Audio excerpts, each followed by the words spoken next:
I'm Terry Murphy, Senior Editor for Realty Times, Women in Business, Women in Real Estate in the Men's Room with Murph. And today we have an outstanding story who comes from a man. His name is Douglas Walker. He's written a book about his brother, Daniel. Interestingly enough, we have a little bit of a background. I want to welcome you, Doug. Welcome to Realty Times, Women in Business, Women in Real Estate in the Men's Room with Murph. Thank you, Terry. Great to connect with you again. And you're coming to us from Montana. Gee, we could never tell by all the knotty pine in the background. Yes, Western Montana in the mountains. There you go. Very safe place. So here's an interesting story about Doug and I. We've never met until this minute, but we have a strong connection to family. I went to high school with his sister, Debbie. He was with my sister in another year. We won't mention how many years. And your family suffered a rather traumatic experience. And through another classmate, thank you, Facebook, I was alerted to the fact that you had written a book. Now, your background is technology, which is highly unkinesthetic, as we say in neurolinguistics.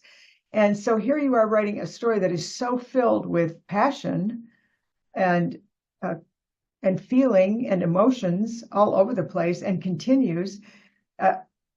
Tell us just briefly what happened to your brother in a brief description.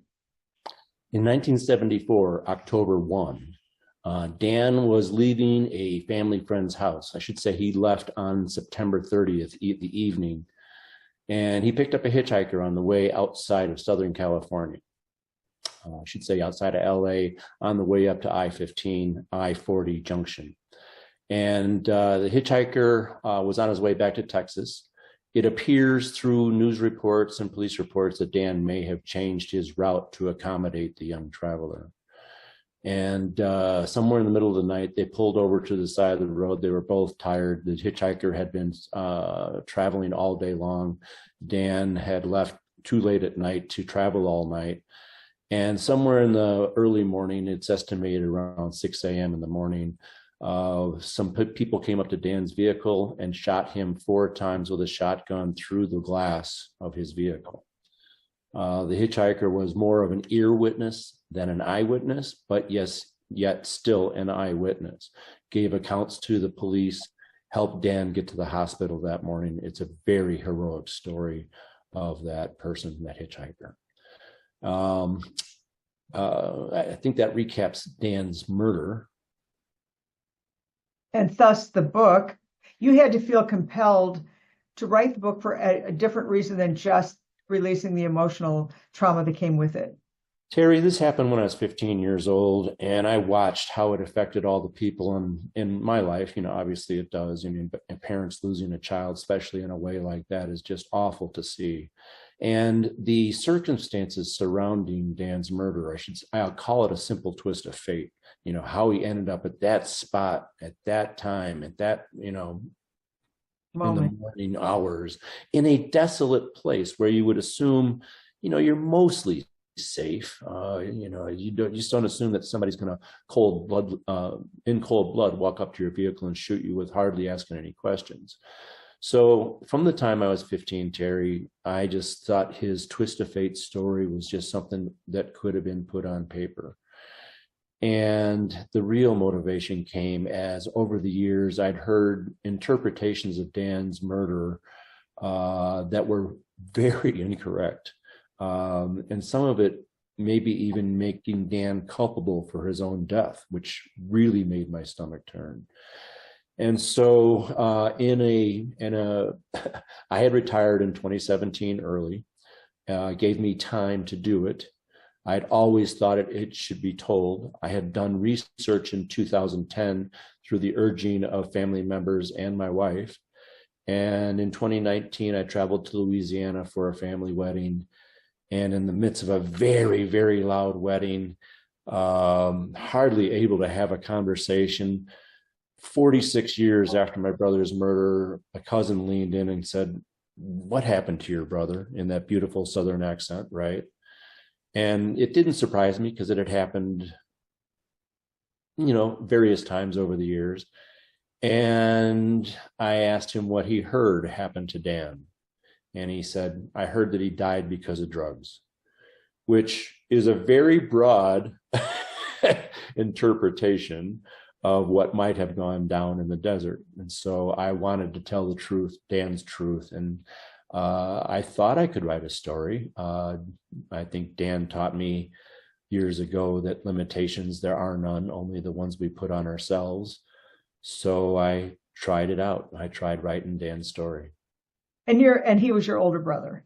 He was my older brother. Yeah. Terry, I literally landed back from the wedding in Louisiana, Lafayette, Louisiana, walked upstairs and broke out recordings from 9 years ago, from 2010, and started listening to all the recordings and writing down Dan's story.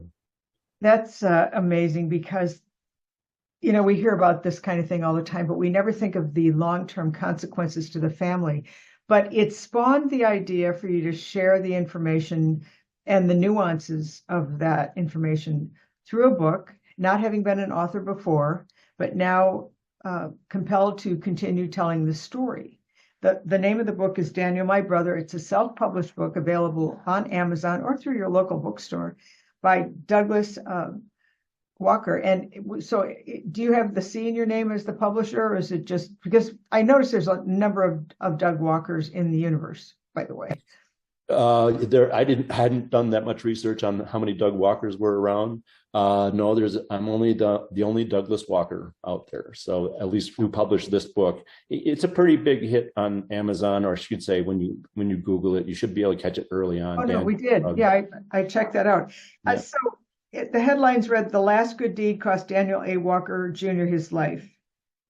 And so it says to me that you knew that his culture, his core values and whatever were always on the higher end of altruism.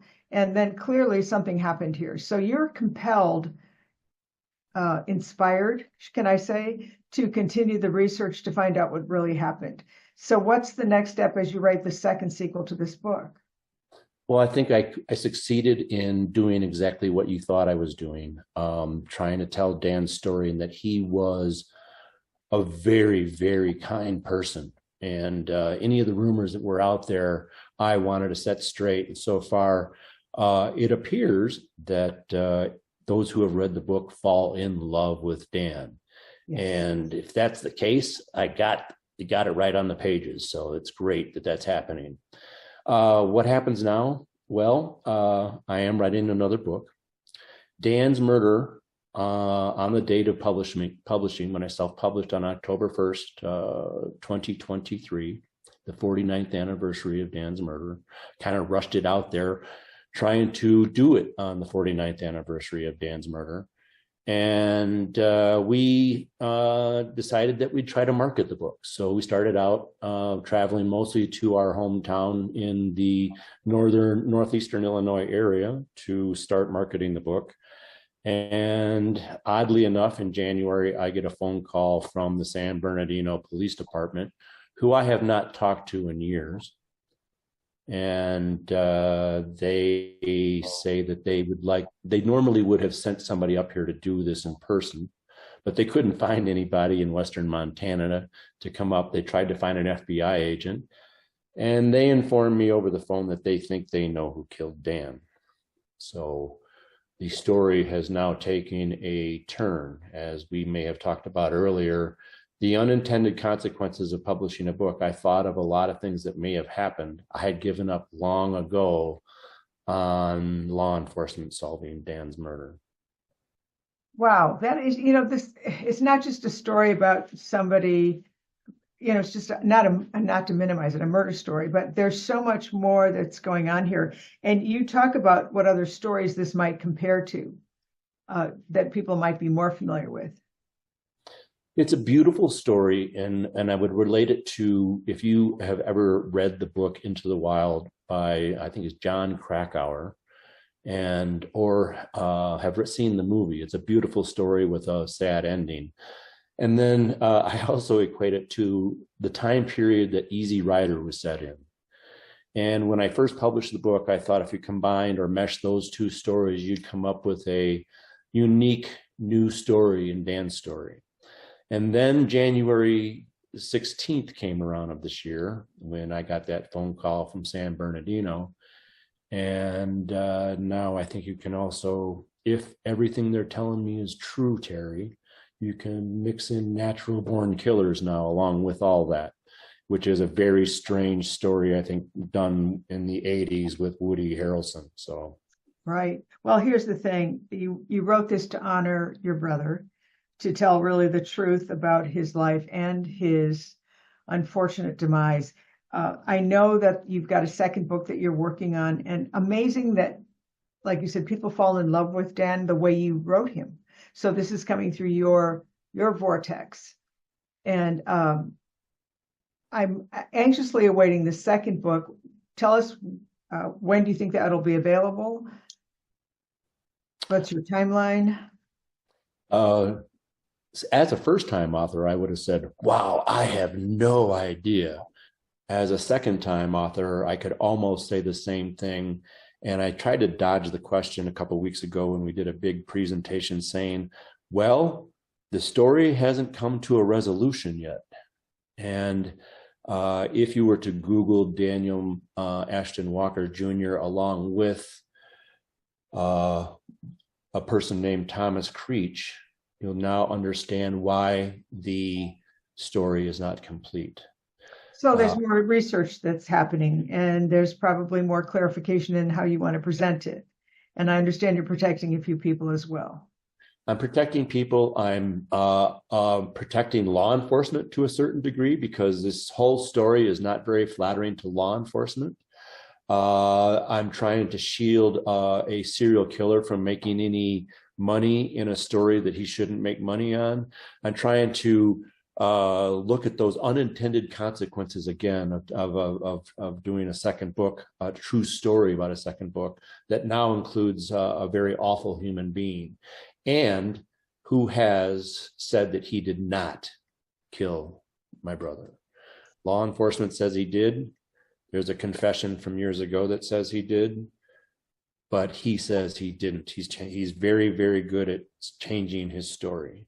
Well, this is such an unfortunate story, but it brings to light the love of your brother, the inspiration and the passion to want to clarify and give closure to the rest of your family. We're really looking forward. So I know we're going to have to follow up with you again, Doug, when you're ready to publish, and to let everybody know. In the meantime, if you're looking to get a little more information about Daniel, my brother, go to Amazon. What's the best way to contact you if someone wants you to speak and or consult on this? You can send me an email at douglas.walker1974@gmail.com, or you can leave a message at danielmybrother.com at our website. Well, I want to thank you for joining us. This is a really heartfelt interview. We often profile authors, but this is a story that I think works for everyone. And I admire you for wanting to do this for you and your family. Thanks for joining us. I hope you'll join us again soon, because as an author, I know some days you can write and some days no. So, thank you for your time, Terry. Thank you for your interest in the story. And people fall in love with Daniel, my brother. It's beautiful. Well, knowing the rest of the family, that's not hard to do. Thank you so much for joining us. Join us again in Realty Times for In the Men's Room with Murph. I'm Terry Murphy. Thanks, Terry.